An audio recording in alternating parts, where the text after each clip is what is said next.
Hi, Jay Rosenzweig here. I'm chair of the board of the Raoul Wallenberg Center for Human Rights, and I'm with Noam Peri, whose father has been held hostage since October 7th. Her father, Chaim, a 79-year-old peace activist and family man. And it's really a privilege to be here. I met Noam in Washington, D.C., while the Raoul Wallenberg Center team and I were advocating with her to free both her father and the hostages. If we could, I'd like to humanize, if you will, your father and you and your family, and understand if you could get whatever you're comfortable sharing about your family background, what you do professionally. I know this has really taken over a lot of your life, and your father's background as well. So my father, as you said, is almost 80 year old. He'll celebrate his 80th birthday in April. And for the past 60 years, he lives in near Oz, in the community that was so hardly devastated on October 7th massacre. And he is a man you can't just describe in one word, because he does so many things, even at the age of 80. He is a man of doing things with his hands. He's fixing. He always go in the fields of New Orleans to fix the equipment of the agriculture. He's also an artist. He's a sculptor in metal, and he has his own gallery in the fields of New Orleans. And he has a winery he opened with friends, and they're actually doing very good wine. And he's a man of family. He have 5 kids, 5 children, and 13 grandchildren. So it's a very big family who really, really wait for him. Amazing, amazing. And I understand he was a man of peace. Could you talk about that? Yes. Yeah. Since I remember myself, my father always fought for peace and human rights. I remember him sitting with a sign every Friday advocating for peace, and the sign said, "We rather have the pains of peace rather than the agony of war." And he sat there, even if it was alone, and he has been there all the way. And he's a man who really believes deeply in mankind. He advocates for human rights wherever he is. He used to drive sick people, cancer patients mostly, from Gaza Strip to get treatment in hospitals in Israel. And he's done so because he really believes every person deserves basic rights of freedom, of medical care, of freedom of speech wherever he is. And the tragedy of this person being held 103 days in the tunnels without any of these basic human rights, without enough food, without freedom, of course, without basic medical care. It's devastating. It's devastating for everyone. It's awful. Tell me, when did your father arrive at Nir Oz? Was he one of the founders? Yeah. Where was he before? Tell me about your parents. He was born and raised in Israel, Yeah. few years before the Israeli state was established. But he was already raised here. And when he was 20, he felt the need to continue and build the country, and this is how he got to Nir Oz. And since the age of 20, he lived there. So what year would that have been around? I think it was around 63, Mm-hmm. 1963. And you were born on the kibbutz as well? Yeah, I was born and raised there. Tell me about your childhood. Yeah. So Nir Oz is... And tell me about your experience in Nir Oz. Yeah.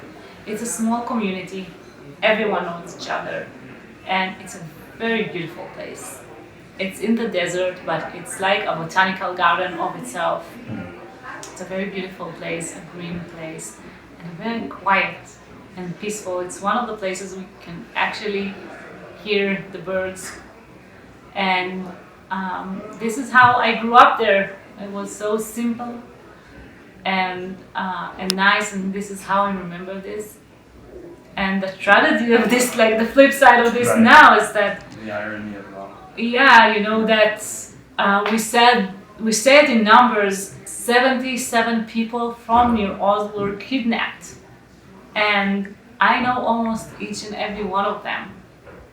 For sure, the older people. Right. They're either like my friends or parents of my friends, or it's a very close community, and I know almost each and every one. And did you eventually move out of Neuros personally? Yeah. So tell me about when you moved and what you did. I studied in university in Jerusalem, and Which then one? at the Hebrew University in Jerusalem. Okay.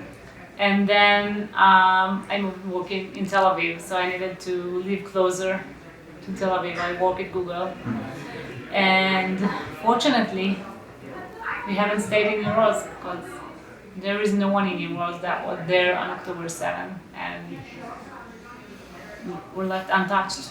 Take me back to October 7th. What was your day like? When did you hear what was going on? Tell me your experience on October 7th. Where I live was one of the, actually, like, it's a small place and we didn't have alarms at my house. Mm-hmm. So most of the Israeli people came to alarms of missiles, but we haven't. So it was a regular Saturday morning for me. Right. And I just started to get the messages. What's happened? Are your parents okay? And in the first hours, we texted them, and it seemed like a regular, we call it round, where Hamas is firing missiles at the area near Gaza. And we texted them, are you okay? Yes, we're in the safe room. Everything okay? It was only towards 9 or a bit after 9 that I had a conversation with my mother, and I could hear in her voice that something bad is happening. Yes. And we started seeing the picture, but from other places like Sderot. It's a bit far away, so we didn't know at this point that tourists are in Near Oz, and my mother didn't tell me. Mm. How far is Sderot from Neuros? Let's say by car. By car, it's like 25 minutes. Yeah. So it's still far away. So seeing this pickup truck in Sderot still didn't, And also when you see things like this, it takes time to process. Right. So my mother, she hung up the phone like briefly after our call, and we lost connection with them. And we started like saying between the family that we lost connection with everyone in New Oz, and I was obviously very worried. I couldn't stay calm in front of my children, so I left the house.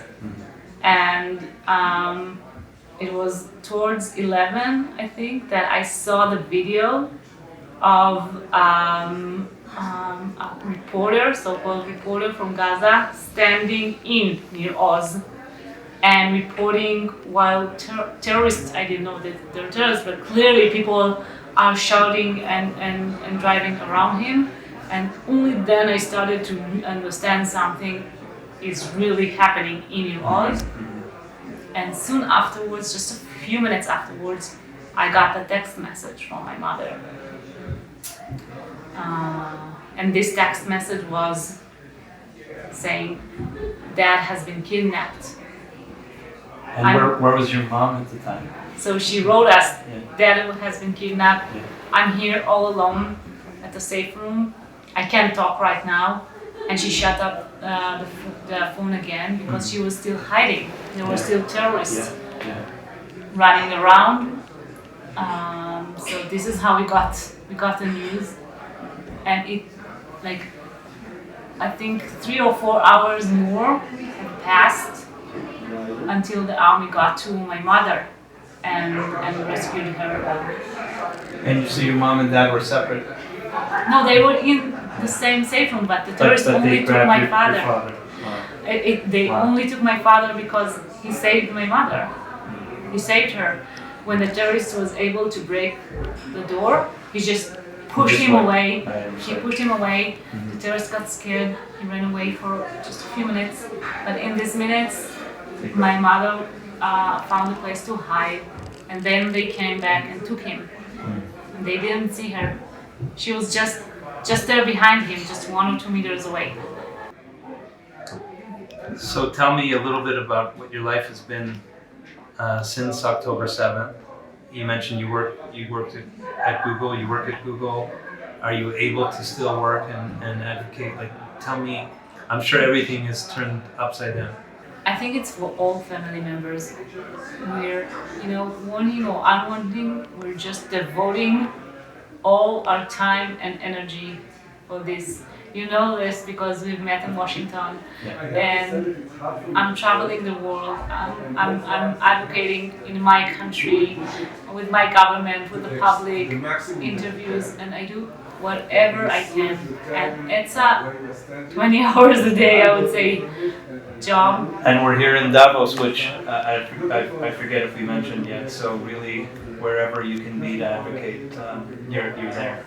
Yeah, we felt it's important to be here 100%. and tell the leaders of this world that this horrible thing that happened on October 7th is still happening. This is still happening as long as my father and 136 people are still there. And we know now, we have testimonies, we know that they're kept in horrible conditions. Not that it's matter, right? It's not okay to hold even one person for 1 day, even in good Right. conditions. Right. But we know. But it makes it all the worse. Yes, Yeah. it makes it worse and it makes it urgent. Yeah. What's your point of view on an understanding of what Red Cross has been doing, if anything?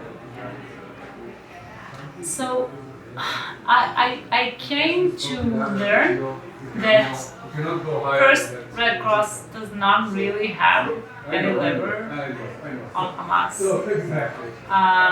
They need to get permission from them. And the second thing I learned is that we don't really know all they do. And of course, we always expect them, like we expect everyone in the world, let alone organizations that human rights and treating humans are in the core of their mission. We expect them to do whatever they can. But we also understand they can't do a lot more. And we're hoping now that the direct agreement with Qatar will bring medications into Gaza. Right. But tell you the truth, after 103 days, It's more than urgent. we just need to get them We out. need to get them out. We just need to get them out. I remember when we were together in Washington, you mentioning you really weren't getting much information. Talk about the world doing as much as they can, and that includes the Israeli government. You really weren't getting that much information, and it turned out that one of the women who were released ended up reaching out to you to let you know that that she saw your father in the tunnels. Yeah, some of them since. Yeah. Some of the women that were released were literally with my father in the tunnels, so we got testimonials from them. We know that, like for back then, it was almost 50 days ago. Yes. He was alive. Yes. We also know about the conditions that they have there, Yes. which it makes us happy and worried together. Tell me about that a little bit more. So they're kept in tunnels. We know the air is scarce. It's hard to breathe, and it's also makes it hard for wounds to heal, and it makes everything harder. We know the food is scarce and they eat, and also we know it now. Probably as situation get worse, so obviously the food supply gets worse as well, and we know they're in real despair. what else can the world do? Because I feel like the maximum isn't being done. What else could we do? There's a lot of talk and there's a lot of words. There are some actions, but what else? What else can be done? What can the average citizen even do to help influence the situation in the most positive way? I think I can tell it like three ways. Sure. First, as a citizen, just learn the facts, engage in it, understand. It's hugely Don't be Yes. you know, don't be confused of things that are in the media. Really understand what happens. Understand that this is a humanitarian issue. Right. Right. No one can argue that dragging my 80-year-old father from his bedroom and keeping him in the tunnel is anything else than just a crime, a humanitarian crime. So I would add to that first yeah. point that on the point of educating oneself, I think it's also important for those who do have the understanding and the knowledge of what's happening to really bring that proactively Exactly. to as This many is my people, second to as point. many people as Once you possible. understand, Yeah. speak up. Right. Speak up wherever you are. If it's in your university, your organization, speak up. Help spread the story. Help it remain top of awareness to the world. And the third would be really think how you can act on it. And it's different from person to person, but think who you can pick up the phone and call. Mm-hmm. Is it your Congress member? Is it your again? If you're a leader in some organization, do you have any connections? Do you have any connections to countries in the Middle East? Are you doing any business with countries that can have leverage? I personally don't have any leverage on Hamas. I need the world Yes. to act on it with me. If you had the opportunity to say something to your father, what would you say to him, and what message would you want him to have? If my father or anyone else hears this, the most important thing that I want him to know is that my mother is okay, that she is safe, she's okay, that she's with us. And second, that we're fighting for him and really asking him to hold on. To hold on, we know it's hard, we know it's hard, but he needs to hold on and we'll bring him back. Amen. Amen. Amen. Praying for your father to return. Thank you. This moment in all the hospitals.